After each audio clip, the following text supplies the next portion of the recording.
friends, what's up? My name is Joss and welcome back to Squibbles Reads. From February 7th to the 14th, I participated in Rainbowthon, which is a readathon hosted by Riley, Lainey, Kayla, and Jillian from the Wolfpack. I will link my TBR and their explanation video down below. And in this video, I'm going to wrap up all the books that I read. Also, in my TBR video, I mentioned that Mockingjay was the second book in the Hunger Games trilogy, which is totally not true. I had 4 hours of sleep that night. So Catching Fire is the second book in the Hunger Games trilogy, which was supposed to be a book in my red pile, and Mockingjay is the third book, which was supposed to be in my blue pile. Anyways, the first book that I read was Black Iris by LEAH RAEDER. And as I mentioned, he is transgender and now only uses LEAH RAEDER as his publishing name and identifies as Elliot Wake. From the blurb on the back, it seems like an unassuming coming-of-age story, but actually it's a raw, ruthless, complex account of what it's like to be a transgender individual. A really sad statistic is that gender non-conforming individuals have a 41% attempted suicide rate as compared to the general population's 4.6% attempted suicide rate. This book is entirely fiction, but draws on some bullying experience that Elliot had in his own life. In a quote from the acknowledgements, he says, "I hope Black Iris shows the fluidity and quantumness of human sexuality. I hope it speaks to others who know what it's like not to fit in the default template."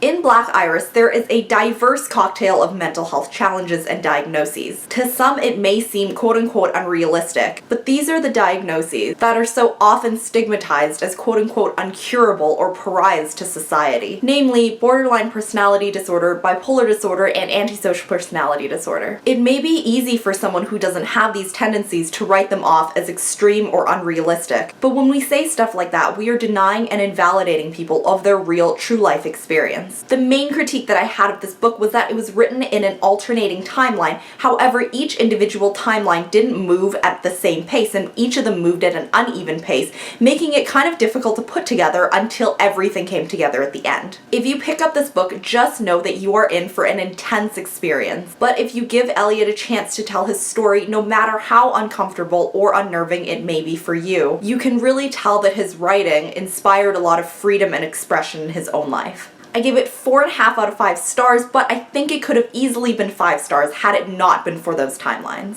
I also read Red Rising by Pierce Brown with Leah at Hi I Love Books. This book is marketed as a YA dystopian, but I feel like it's a few cuts above your typical YA dystopian. The world building was very rich and all the characters were flawed. It's a story about war, revenge, racism, oppression, and coming of age. At the end of the book, I felt like I knew the inner workings and backstory of every character, which is tough because there were so many of them. My one critique of the book was that I felt like the world building was meant for people who have more experience with those skills. Some of the equipment and the hierarchy are only explained once, and all of the terms are introduced at the very beginning of the book, which made the first 150 pages more difficult to get through. I ended up taking notes about it, which proved to be very helpful in the end. I don't think this is the fault of the author, and I don't think that stars should be taken away from it, because a lot of adult fantasy is like this too. I just think that the intended audience is someone with more advanced skills than me. My own personal experience with the book was a 4-star rating, but I think it could have easily been 5 stars for someone else.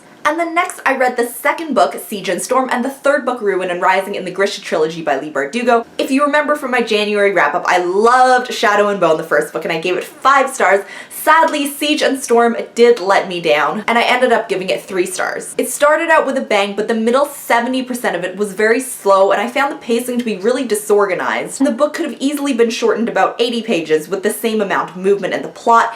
Also, the overall tone was very fearful and whiny and grumbly. The third book, Ruin and Rising, I gave 4 stars. The first 25% again was a little bit slow moving, but then it really picked up and I enjoyed it after that. My one gripe was the issue with the third amplifier. If you have read my tweets at all, you will know why I have such an issue with this. But overall, I think it was a large improvement over the second book. Then I read The Hunger Games with Vivian from Lamp Sunnies, and I gave this 4 stars. I read it 5 or 6 times when it came out in 2008, but I haven't touched it since then, and I was very curious to see how different my experience would be. I think a reason why it's one of the more popular YA dystopians is because Suzanne Collins does an amazing job with the pacing, making it really addictive. She knows exactly when to speed it up and when to slow it down and make things more sentimental. Y'all know I love some indulgent description, but that is where it fell short for me. When she was describing things, she would often take a whole paragraph to describe one thing, but each sentence or phrase didn't add anything to the one before, making the overall description a little redundant. But overall, I did enjoy it just as much as the previous times that I'd read it. Then I read Finding Audrey by Sophie Kinsella with Daniela at Pixie Tonic. This book was really difficult for me to rate. It's about a 14-year-old girl named Audrey who has socially isolated herself because of her issues with severe anxiety. It also introduces her brother Frank, who is an avid gamer. I'm cautious to say that this book or any other book accurately describes a description of a diagnosis. Just because someone doesn't fit the cookie-cutter criteria for a mental health diagnosis doesn't completely invalidate their symptoms or their distress. It doesn't make their struggles any less valid or less real than someone whose symptoms do fit the criteria for a diagnosis. I do think Finding Audrey did make some good points. Its overarching meaning is that adolescents have valid opinions and viewpoints just if we take the time to actually sit down and listen to them. I also think it proved a point to make mental health challenges less stigmatized and more relatable and palatable for adolescents. However, I did not agree with Dr. Sarah, who Kinsella never verified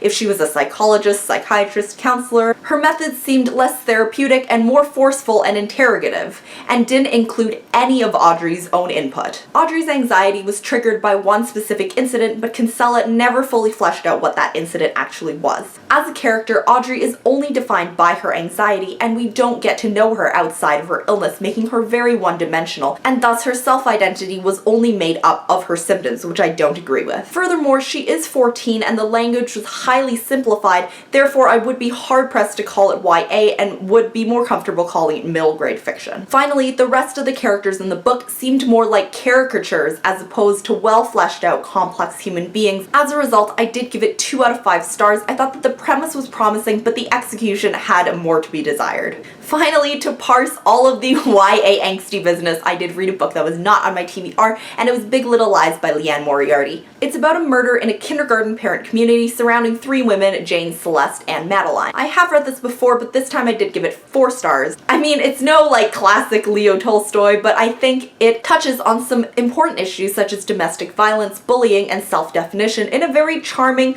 quirky, kind of Real Housewives reality TV kind of way that it's written in. There are 3 books that were on my TBR that I didn't get to, and they were Catching Fire, Mockingjay, and also Cress, which I was supposed to read with Lauren, but she had not finished Scarlet yet, so I wanted to wait for her to read Cress. Overall, during the readathon, I read 7 books, and I am very happy with my results. That is it for this video. If you guys have any comments, questions, or anything else, please leave me a comment down below. As always, thank you so much for watching, and I will see you in the next one. Bye!